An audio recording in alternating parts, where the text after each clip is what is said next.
Voter പട്ടികയിൽ പേരില്ലെങ്കിൽ പൗരത്വം ഇല്ലാതാകും. ആശങ്ക പലർക്കുമുണ്ട്. ആശങ്ക ശരിയായി വരുന്നു. ബീഹാറിലും തുടർന്ന് പശ്ചിമ ബംഗാളിലും BJP സർക്കാർ അത്തരത്തിലുള്ള തീരുമാനമെടുത്തിരിക്കുന്നു. സുവേന്ദു അധികാരി, സാമ്രാട്ട് ചൗധരി എന്ന മുഖ്യമന്ത്രി ബീഹാറിൽ ചെയ്ത അതേ കാര്യങ്ങൾ പശ്ചിമ ബംഗാളിൽ ചെയ്യാൻ പാടാണ്. SIRന് ശേഷം ഉണ്ടാക്കിയ വോട്ടർ പട്ടികയിൽ പേരില്ലാത്തവർക്ക് റേഷൻ ഉണ്ടാവില്ല, സർക്കാരിൻ്റെ ആനുകൂല്യങ്ങൾ കിട്ടില്ല, അവരുടെ ബാങ്ക് അക്കൗണ്ടുകൾ വരെ റദ്ദാക്കും. തീരുമാനം പ്രഖ്യാപിച്ചു കഴിഞ്ഞു. ആസാമും ചെയ്യാൻ പോവുകയാണ്. BJP ഭരിക്കുന്ന എല്ലാ സംസ്ഥാനങ്ങളിലേക്കും ഇങ്ങനെ കാര്യങ്ങൾ നീങ്ങുകയാണ്. ഇനിയിപ്പോൾ ഏതാണ്ട് 20-ലേറെ സംസ്ഥാനങ്ങളിലും മറ്റ് കേന്ദ്രഭരണ പ്രദേശങ്ങളിലും അടുത്ത ഘട്ടം SIR നടപ്പാക്കാൻ പോവുകയാണ്. അപ്പോൾ കേന്ദ്രമന്ത്രി ആയിരുന്ന ചിദംബരം, കോൺഗ്രസ് നേതാവ്, ഇപ്പോൾ ചോദിച്ചു, പൗരത്വം എന്നാൽ വോട്ടർ പട്ടികയിൽ പേര് വരുന്നതാണോ എന്ന് ചോദിച്ചു. വോട്ടർ പട്ടികയിൽ പേര് വരുന്നതല്ല പൗരത്വം സാങ്കേതികമായി. പക്ഷേ വോട്ടർ പട്ടികയിൽ പേര് വരണമെങ്കിൽ ഇന്ത്യൻ പൗരന്മാരായിരിക്കണം എന്ന് ഭരണഘടനയും ജനപ്രാതിനിധ്യ നിയമവും SIR കേസ് പരിഗണിച്ച സുപ്രീം കോടതിയും പറഞ്ഞിട്ടുണ്ട്.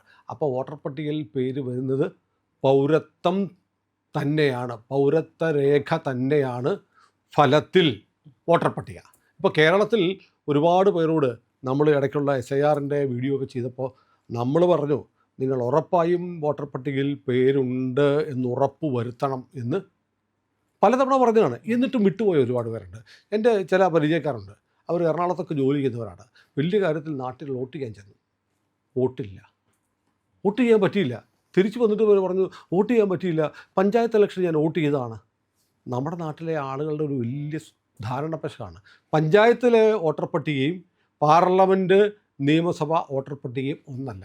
കാരണം പഞ്ചായത്ത് തിരഞ്ഞെടുപ്പ് നടത്തുന്നത് കേരള സർക്കാരിൻ്റെ കീഴിലുള്ള സംസ്ഥാന തിരഞ്ഞെടുപ്പ് കമ്മീഷനാണ്. അവർ തയ്യാറാക്കുന്ന വോട്ടർ പട്ടിക വെച്ചിട്ടാണ് ലോക്കൽ ബോഡി ഇലക്ഷൻ നടക്കുന്നത്.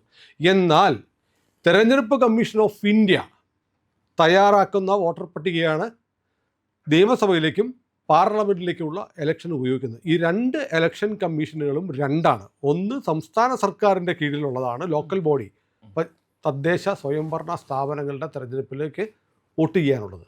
മറ്റത് പാർലമെൻറ്റും നിയമസഭയും ആണ് കേന്ദ്ര ഇലക്ഷൻ കമ്മീഷൻ്റെ. അതാണ് യഥാർത്ഥത്തിലുള്ള വോട്ടർ പട്ടിക.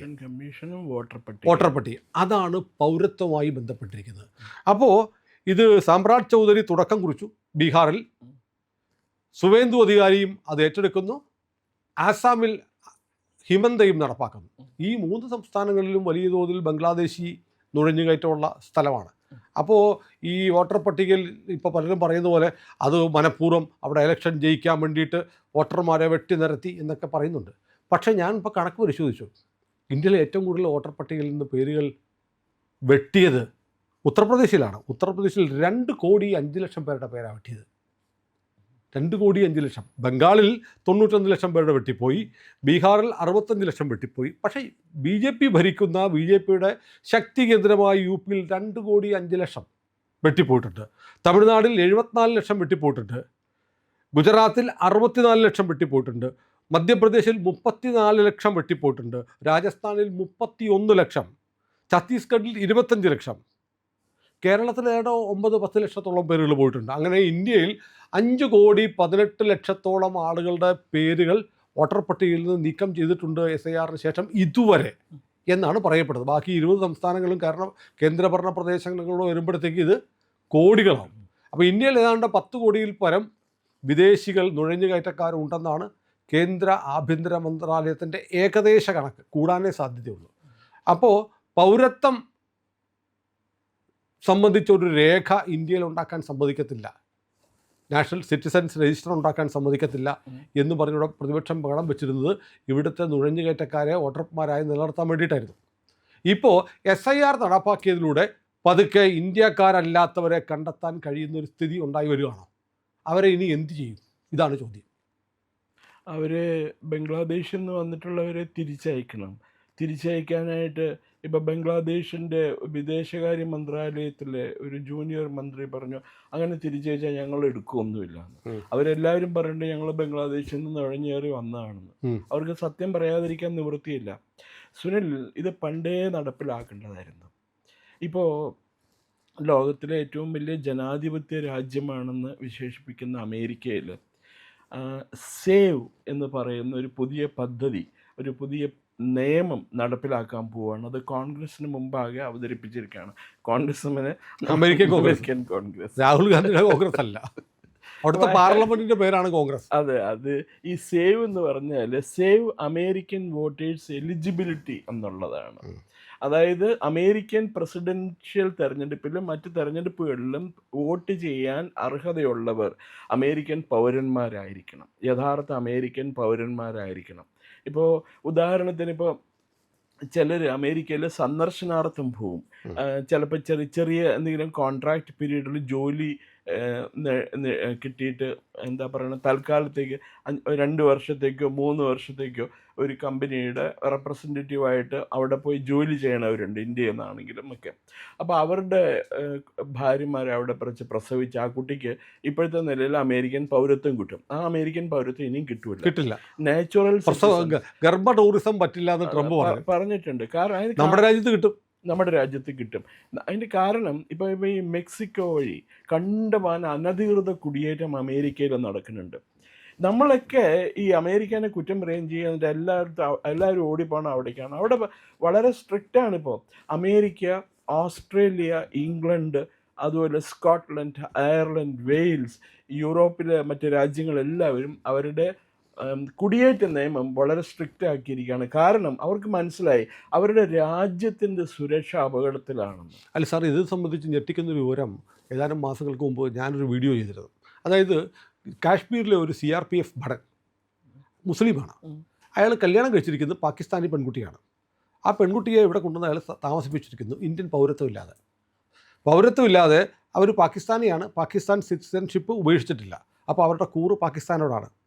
ഇന്ത്യയിൽ പെണ്ണുങ്ങളെ കിട്ടാഞ്ഞിട്ടല്ല ഇവൻ പാകിസ്ഥാനി പെണ്ണിനെ കെട്ടിയത്, അവന് പാകിസ്ഥാനോടുള്ള കൂറ് കൊണ്ടാണ്. എന്നിട്ട് ആ സ്ത്രീ പ്രഗ്നൻ്റാണ്. അപ്പോൾ എന്ത് പറ്റും? അവർക്ക് ഒരു കുട്ടി ജനിക്കുമ്പോൾ ആ കുട്ടി ബൈ ബർത്ത് ഇന്ത്യൻ പൗരനാവും. പക്ഷേ അവൻ്റെ അമ്മ ആരാണ്? പാകിസ്ഥാനി. അവൻ്റെ അച്ഛനോ പാകിസ്ഥാനോട് പ്രേമമുള്ളവൻ. അപ്പോഴത്തെ ഈ കുട്ടി ആരായിട്ട് വളരും? ഇന്ത്യക്കാരനായ പാകിസ്ഥാനിയായിട്ട് വളരും. ഇത് കണ്ടിട്ട് അനധികൃതമായി വിസയില്ലാതെ വിസ കാലാവധി കഴിഞ്ഞിട്ടും ഭാര്യയായ പാകിസ്ഥാനിയെ താമസിപ്പിച്ചതിൻ്റെ പേരിൽ CRPFിൽ നിന്ന് പിരിച്ചുവിട്ടു. അതുമായി ബന്ധപ്പെട്ട് തുടർന്ന് കിട്ടിയ കണക്കുകളനുസരിച്ച് അങ്ങനെ 5 ലക്ഷത്തോളം ആളുകൾ പാകിസ്ഥാൻ പെണ്ണുങ്ങളെ കല്യാണം കഴിച്ച് അവരുടെ പാകിസ്ഥാൻ പൗരത്വമുള്ളവർ ഇന്ത്യയിൽ തുടരുന്നു. അവർക്ക് ജനിക്കുന്ന കുഞ്ഞുങ്ങൾ ഓരോന്നിനും ഒരു 5 മക്കളെ വെച്ച് കൂട്ട 5 ലക്ഷം, 25 ലക്ഷം ഇന്ത്യൻ പൗരത്വമുള്ള പാകിസ്ഥാനികൾ ഈ രാജ്യത്തുണ്ടാവും. അതിൽ കൂടുതലുണ്ട്, മിനിമം. അതിൽ കൂടുതലുണ്ട്. പ്രസവ യന്ത്രങ്ങളാണല്ലോ. 1947 ബൈഫർക്കേഷൻ എല്ലാം കഴിഞ്ഞ് ഈ വിഭജനം എല്ലാം കഴിഞ്ഞിട്ട് സ്വതന്ത്ര ഭാരതം രൂപീകരിച്ചു കഴിഞ്ഞ ഉടനെ തന്നെ പാകിസ്ഥാനിൽ നിന്ന് ലക്ഷക്കണക്കിന് എന്താ പറയുക തീവ്രവാദികൾ അല്ലെങ്കിൽ കുടിയേറ്റക്കാർ വന്ന് കാശ്മീരിൽ വാസം ഉറപ്പിച്ചു. അങ്ങനെയാണ് കാശ്മീർ ഒരു മുസ്ലിം മജോറിറ്റി സ്റ്റേറ്റ് ആയിട്ട്, എക്സ്ക്ലൂസീവ് മുസ്ലിം മജോറിറ്റി സ്റ്റേറ്റ് ആയിട്ട് മാറിയത്. എന്നിട്ട് അവിടെ നിന്ന് അന്ന് തൊട്ട് ഈ ഹിന്ദു പണ്ഡിറ്റ്സിനെ ഓടിച്ച് വിടാൻ തുടങ്ങി. അവരൊക്കെ സ്വന്തം നാട്ടിൽ ഭാരതത്തിൽ അഭയാർത്ഥികളായിട്ട് കഴിയുകയാണ് ഇപ്പോഴും. ഇന്ന് വരെ ഈ ഭരണഘടനയുടെ 370-ാം വകുപ്പ് അബ്രോഗേറ്റ് ചെയ്തിട്ട് കൂടി അവർക്ക് സ്വന്തം നാട്ടിലേക്ക് തിരിച്ചു പോകാൻ പറ്റില്ല. എന്നിട്ടും ഭീകരാക്രമണം നടക്കുന്നുണ്ട് കാശ്മീരിൽ. ഇത് കാശ്മീരിലെ മാത്രം കാര്യമല്ല, ബംഗ്ലാദേശിൽ നിന്ന് വരുന്ന, അല്ലെങ്കിൽ ബംഗ്ലാദേശ് 1971 രൂപീകൃതമാണ്. അതിനു മുമ്പ് ഈസ്റ്റ് പാകിസ്ഥാനിൽ നിന്ന് കണ്ടമാനം പേര് അഭയാർത്ഥികളല്ലാതെയും ഇന്ത്യയിലേക്ക് നുഴഞ്ഞു കയറിയിട്ടുണ്ട്. ഞാൻ പലപ്പോഴും പറഞ്ഞിട്ടുണ്ട്, ഒരു ഫക്രുദ്ദീൻ അലി അഹമ്മദ് എന്ന് പറഞ്ഞൊരു രാഷ്ട്രപതി ഉണ്ടായിരുന്നു ഇന്ത്യക്ക്. അയാൾ കോൺഗ്രസ് നേതാവായിരുന്നു. അയാൾ ആസാമി ആയിരുന്നു, എല്ലാ അർത്ഥത്തിലും അയാളൊരു ആസാമിയായിരുന്നു. അയാൾ ഈ ഈസ്റ്റ് പാകിസ്ഥാനിൽ നിന്നുള്ള കുടിയേറ്റം വളരെയധികം എൻകറേജ് ചെയ്തു കൊടുത്തു. അങ്ങനെയാണ് ആസാമിലും ബംഗാളിലും ഇതുപോലെ ഈ മുസ്ലിം പോപ്പുലേഷൻ വർദ്ധിച്ചു തുടങ്ങിയത്. ഇപ്പോൾ അഗസ്റ്റസ് കാംറ്റെ എന്ന് പറയുന്ന ഒരു വലിയ ഫ്രഞ്ച് ഫിലോസഫർ ഉണ്ട്. അദ്ദേഹം പറഞ്ഞിരിക്കുന്നത് ഡെമോഗ്രഫി ഈസ് ഡെസ്റ്റിനി എന്നുള്ളതാണ്. എന്ന് പറഞ്ഞാൽ ഒരു രാഷ്ട്രത്തിൻ്റെ ഡെമോഗ്രഫി അതിനനുസരിച്ചായിരിക്കും ആ രാജ്യത്തിൻ്റെ വിധിയും. ഇപ്പോൾ ആസാം ഒരു ഹിന്ദു സംസ്ഥാനമായിരുന്നു. ഇവരിങ്ങനെ കുടിയേറി കഴിഞ്ഞോടുകൂടി അതൊരു മുസ്ലിം മജോറിറ്റി പ്രദേശമായിട്ട് മാറും. ആസാമിൽ ഓൾറെഡി ഇപ്പം അറിയാമല്ലോ, കോൺഗ്രസിൻ്റെ 19-20 MLA-മാരുണ്ട് കോൺഗ്രസിന് ആസാമിൽ. 20 പേരിൽ 19 പേരോ 18 പേരോ മുസ്ലിംസാണ്. ഇപ്പം വേറെ പ്രശ്നമൊന്നുമില്ല, മുസ്ലിംസ് വന്ന് താമസിക്കുന്നതിന് കുഴപ്പമില്ല. ഇതിൻ്റെ പ്രശ്നം എന്താണെന്ന് വെച്ചാൽ അവർ ജനസംഖ്യയുടെ ഒരു ത്രഷോൾഡ് ക്രോസ് ചെയ്ത് കഴിഞ്ഞാൽ അവർ സ്വന്തം രാജ്യത്തിന് വേണ്ടിയിട്ട് അവർ ആവശ്യപ്പെടും. അവർക്ക് അവരുടെ ശരിയാ നിയമം ഇവിടെ കൊണ്ടുവരണമെന്ന് പറയും അവർ. പിന്നെ ഈ യൂണിഫോം സിവിൽ കോഡിലൊന്നും അവർ ഇത് കേരളത്തിലെ മാപ്രകൾക്ക് മനസ്സിലായിട്ടില്ല. അല്ല, മുസ്ലിങ്ങൾ വന്നാൽ എന്താ കുഴപ്പം എന്നൊക്കെയാണ് ഇവിടുത്തെ മാധ്യമ ശിങ്കങ്ങൾ ചോദിക്കുന്നത്. ഈ മണി ഇസ്ലാമിക് തീവ്രവാദികളുടെ അടുത്ത് നിന്ന് ഇഷ്ടം പോലെ പൈസ കിട്ടണില്ലേ? ഇഷ്ടം പോലെ പൈസ കിട്ടണില്ലേ? ഞാൻ വേണമെങ്കിൽ ഓരോരുത്തരുടെ പേര് പറഞ്ഞു തരാം. ഒരു പത്രത്തിലും ജോലി ചെയ്യാതെ മാസം 50,000-വും 1,00,000 രൂപയും തീവ്രവാദികളുടെ കയ്യിൽ നിന്ന് മേടിച്ച് ബാങ്ക് അക്കൗണ്ടിലിട്ട് സുഖിച്ച് ജീവിച്ച് നാട്ടുകാരെ ഹിന്ദുക്കളെ മുഴുവൻ ചീത്തയും പറഞ്ഞുകൊണ്ട് നടക്കുന്ന എത്രയോ രാഷ്ട്രീയ നിരീക്ഷകർ നമ്മുടെ നാട്ടിലുണ്ട്. 1,00,000 ഒന്നും അല്ല, അതിൽ കൂടുതൽ കിട്ടുന്നുണ്ട്. ഞാൻ കയ്യോടെ പിടിച്ചിട്ടുണ്ട് ചില, ഞാൻ പേര് പറയാനുള്ള. ഈ ബീഹാർ ബംഗാൾ മോഡൽ ഇന്ത്യയിൽ വ്യാപകമായി നടക്കാൻ സാധ്യതയുണ്ട് അല്ലേ? നടക്കാൻ സാധ്യതയുണ്ട്. 1999 മുതൽ 2004 വരെ ഇന്ത്യയുടെ ആഭ്യന്തര വകുപ്പ് മന്ത്രിയും ഉപപ്രധാനമന്ത്രിയുമായിരുന്ന LK അദ്വാനി പറഞ്ഞതാണ്, ഇന്ത്യയിലുള്ള ഓരോ പൗരന്മാർക്കും നാഷണൽ ഐഡൻറ്റിറ്റി കാർഡ് കൊടുക്കണം. ആ നാഷണൽ ഐഡൻറ്റിറ്റി കാർഡിൽ അവരുടെ പൗരത്വ നമ്പറും അതെല്ലാം വിശദമായിട്ട് രേഖപ്പെടുത്തിയിട്ടുണ്ട്. സമ്മതിക്കില്ല. അതിനെതിരെ സമരം നടത്തിയ ആൾക്കാർ. എന്നിട്ടാണ് ഈ UID നമ്പർ എന്ന് അതൊക്കെ പറഞ്ഞ് കൊണ്ടുവന്നത്. അതൊന്നും it was fake thing. It was A total disaster. ഇത് ഞാൻ നേരത്തെ പറഞ്ഞില്ലേ, അമേരിക്കയിലത്തെ കാര്യം ഞാൻ പറഞ്ഞില്ലേ, എന്തുകൊണ്ടാണ് അമേരിക്ക ഈ പരിപാടി നിർത്തിയത്? മെക്സിക്കോ വഴി കണ്ടമാനം പേര് അമേരിക്കയിലേക്ക് കുടിയേറി പാർത്തു. അമേരിക്കയിലേക്ക് കുടിയേറി പാർത്തവർ മുഴുവൻ മെക്സിക്കൻ ക്രിമിനൽസ് ആയിരുന്നു. മെക്സിക്കൻ ക്രിമിനൽസ് മാത്രമല്ല, പലരും ഈ ആഫ്രിക്കയിൽ നിന്ന് അറബ് രാജ്യങ്ങളിൽ നിന്നും ഒക്കെ ഓടിപ്പോകുന്ന മുസ്ലിംസ് മുഴുവനും ഈ മെക്സിക്കോ വഴി അമേരിക്കയിലേക്ക് എത്തും. അവരവിടെ നിന്ന് പോവില്ല. ഇന്ന് അമേരിക്കയിൽ പല സംസ്ഥാനങ്ങളിലും മുസ്ലിം മജോറിറ്റി സംസ്ഥാനമായിട്ട് മാറിക്കൊണ്ടിരിക്കുകയാണ്. അതുമാത്രമോ മുസ്ലിം സമുദായമാണ്, മുസ്ലിം മതമാണ് ഇന്ന് അമേരിക്കയിൽ ഏറ്റവും കൂടുതൽ വേഗത്തിൽ വളരുന്നത്. അമേരിക്കയിൽ മാത്രമല്ല, ബ്രിട്ടനിലും. അതുകൊണ്ടാണ് ഇപ്പൊ ഈ നീൽ ഫറാഗോ എന്ന് പറഞ്ഞൊരു വ്യക്തിയുണ്ട്. ഒരു പുതിയ പാർട്ടി അമേരിക്കയിൽ രൂപീകരിച്ചിട്ടുണ്ട്. ഞാൻ അയാളുടെ പാർട്ടിയുടെ പേര് മറന്നുപോയി. അയാൾ പറയണ കുടിയേറ്റ നിയമം ശക്തമാക്കണം. ബ്രിട്ടൻ മറ്റേ യൂറോപ്യൻ യൂണിയനിൽ നിന്ന് പുറത്തു വരണം. ബ്രിട്ടൻ്റെ പഴയ ശക്തിയിലേക്ക് തിരിച്ചു പോകണം എന്നുണ്ടെങ്കിൽ ഈ കുടിയേറ്റ നിയമം പ്രാബല്യത്തിൽ കൊണ്ടുവരുന്നത്. ഇപ്പോൾ പ്രധാനമന്ത്രി കീർ സ്റ്റാർമർ അയാൾ വളരെ പ്രതിസന്ധി നേരിടുകയാണ്. അയാളുടെ മന്ത്രിസഭയിൽ നിന്ന് 2-3 പേര് കഴിഞ്ഞ ദിവസം അവരുടെ ആരോഗ്യമന്ത്രി രാജിവെച്ചു. അതിനു മുമ്പ് 3 ജൂനിയർ മന്ത്രിമാർ രാജിവെച്ചു. അയാൾ വളരെ ലിബറലാണ്, ലേബർ പാർട്ടി നേതാവാണ്, വളരെ ലിബറലാണ്. ലിബറൽസിന് മുഴുവനും ആരെയും ഇങ്ങനെ രാജ്യത്ത് അരാജകത്വം ഉണ്ടാവാൻ, അനാർക്കി ഉണ്ടാക്കാനായിട്ട് വഴിതെളിക്കുക എന്നുള്ളതാണ് അവരുടെ പ്രധാന തന്ത്രം. രാജ്യത്ത് ഒന്നും ശാശ്വതമായിട്ട് നിൽക്കരുതെന്നുള്ളത്. അതിപ്പോൾ സ്റ്റാർമറെന്ന് വിചാരിച്ചാൽ ഒന്നും ചെയ്യാൻ പറ്റൂല. അവിടെ കൺസർവേറ്റീവ് പാർട്ടി അധികാരത്തിലിരുന്നപ്പോൾ ഈ കുഴപ്പമൊന്നും ഉണ്ടായിരുന്നില്ല. വളരെ നന്നായിട്ട് കാര്യങ്ങൾ മുമ്പോട്ട് പോയിക്കൊണ്ടിരുന്നതാണ്. ഏതായാലും നമ്മുടെ രാജ്യത്ത് ഈ നേരെ പൗരത്വ രേഖ ഉണ്ടാക്കാൻ സമ്മതിക്കാത്ത ആളുകളുടെ മുന്നിൽ പതുക്കെ വളഞ്ഞ വഴിയിലാണ് ആണെങ്കിൽ ഒരു പൗരത്വ രേഖ ഉണ്ടായി വരുന്നുണ്ട്. അതുകൊണ്ട് എനിക്ക് പ്രിയപ്പെട്ട പ്രേക്ഷകരോട് പറയാനുള്ളത്, നമ്മുടെ കേരളത്തിലെ ആളുകൾ വോട്ടർ പട്ടികയിൽ പേരില്ല എന്ന് പറഞ്ഞാൽ അതൊരു വലിയ കുഴപ്പം തന്നെയാണ്. സുനിൽ, ഒരു കാര്യം കൂടിയുണ്ട്. സുനിൽ ഇപ്പൊ പറഞ്ഞില്ലേ, ഉത്തർപ്രദേശില് 2 കോടി പേരെയാണ്, 2 കോടി 5 ലക്ഷം പേര്. ഏതെങ്കിലും പത്രങ്ങളിൽ ഒരു വാർത്തയായിട്ട് വന്നിട്ടുണ്ടോ? വന്നിട്ടില്ല. ബംഗാളിലെ കാര്യം മാത്രമാണ് പറയുന്നത്. സുനിൽ ഇത് മുഴുവൻ ശ്രദ്ധിക്കുന്ന കാര്യമാണ് ആയതുകൊണ്ട് ചൂണ്ടിക്കാണിക്കണം. ഇപ്പൊ ഇത് മാപ്രകളോട് പറഞ്ഞിട്ടുണ്ടെങ്കിൽ അവർ പറഞ്ഞു, അതൊന്നും അത്ര വലിയ കാര്യമാക്കാനില്ല എന്നേ പറയുള്ളൂ. ഗുജറാത്തിൽ 65 ലക്ഷം പേരെ ലിസ്റ്റിൽ നിന്ന് ഒഴിവാക്കിയത് അതൊരു വാർത്തയേ അല്ല. ഇപ്പൊ തമിഴ്നാട്ടില് മര്യാദയ്ക്ക് ഇത് നടക്കാത്തതിന്റെ കാര്യം കണ്ടാണ് വിജയ് മുഖ്യമന്ത്രിയായത്. ഞാൻ അന്നേ പറഞ്ഞിരുന്നില്ല, ഈ കൺസോളിഡേഷൻ, റിലീജിയസ് മൈനോറിറ്റി കൺസോളിഡേഷൻ, അത് വളരെ ഒരു ശക്തമായ ഘടകം. BJPയുടെ കോർ കമ്മിറ്റി യോഗം ഇന്നലെ ചേർന്നിട്ട് ഒരു വലിയ വിമർശനം പറഞ്ഞത് എന്താണെന്നറിയോ? ഞാൻ മനസ്സിലാക്കിയത്, വോട്ടർ പട്ടികയിൽ ഇത് കുറേ ആളുകളെ ഡിലീറ്റ് ചെയ്തു.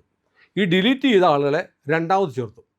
രണ്ടാമത് ചേർത്തപ്പോൾ അത് ചോദ്യം ചെയ്യാനും ചാലഞ്ച് ചെയ്യാനും BJP തയ്യാറായില്ല. അതുകൊണ്ട് മഞ്ചേശ്വരം അടക്കമുള്ള പാലക്കാട് അടക്കമുള്ള ജില്ലകളിലെ പരാജയത്തിന് ഒരു കാരണം ഒഴിവാക്കപ്പെട്ട വ്യാജ ആളുകൾ വീണ്ടും കയറി. അത് ക്രോസ് ചെക്ക് ചെയ്യാനുള്ള മെക്കാനിസം ഇല്ലാതെ പോയി എന്നൊരു ആക്ഷേപം ഇന്നലെ BJPയുടെ കോർ കമ്മിറ്റി യോഗത്തിൽ വന്നിട്ടുണ്ട്. അപ്പോൾ ഏതായാലും പ്രിയപ്പെട്ട പ്രേക്ഷകരെ, വോട്ടർ പട്ടികയിൽ പേരുണ്ടോ എന്ന് നിങ്ങൾ ഉറപ്പുവരുത്തണം. കാരണം വോട്ടർ പട്ടികയിലെ പേര് നാളെ പൗരത്വ രേഖയായി മാറിയേക്കാമെന്ന് ബീഹാറും ബംഗാളും ആസാമും പറഞ്ഞു വയ്ക്കുന്നുണ്ട്. നാളെ കേരളത്തിലും അത് വരും. ഇത് ഇവിടെ നടപ്പാക്കില്ല എന്ന് പിണറായി വിജയൻ പണ്ട് പറഞ്ഞു. ഇനി സതീശൻ അങ്ങനെ പറഞ്ഞാലും ഇന്ത്യയുടെ ഭാഗമാണ് കേരളമെങ്കിൽ ഇവിടെയും ഇത് നടപ്പാകും. അതുകൊണ്ട് നിങ്ങൾക്ക്, നിങ്ങളുടെ ബന്ധുക്കൾക്ക്, നമ്മുടെ കുട്ടികൾക്ക് വോട്ടർ പട്ടികയിൽ പേരില്ലെങ്കിൽ എത്രയും പെട്ടെന്ന് ആ പേരുകൾ ചേർക്കാനുള്ള നടപടികൾ ആരംഭിക്കണം. നാളെ ഒരു പാസ്പോർട്ട് എടുക്കാൻ, മറ്റെന്തെങ്കിലും രേഖകൾക്ക് വേണ്ടി ഇത് നിർബന്ധമായി വരും എന്നത് ഉറപ്പാണ്. പ്രിയപ്പെട്ട പ്രേക്ഷകരെ, നമ്മുടെ ചാനൽ ഇതുവരെ സബ്സ്ക്രൈബ് ചെയ്തിട്ടില്ലെങ്കിൽ സബ്സ്ക്രൈബ് ചെയ്യാൻ മറക്കാതിരിക്കുക. ഇത്തരം വിവരങ്ങൾ ആദ്യം നിങ്ങളോട് പറയുന്നത് ഞങ്ങളാണ് എന്നതുകൊണ്ട് ഞങ്ങളോടൊപ്പം സഞ്ചരിക്കുക.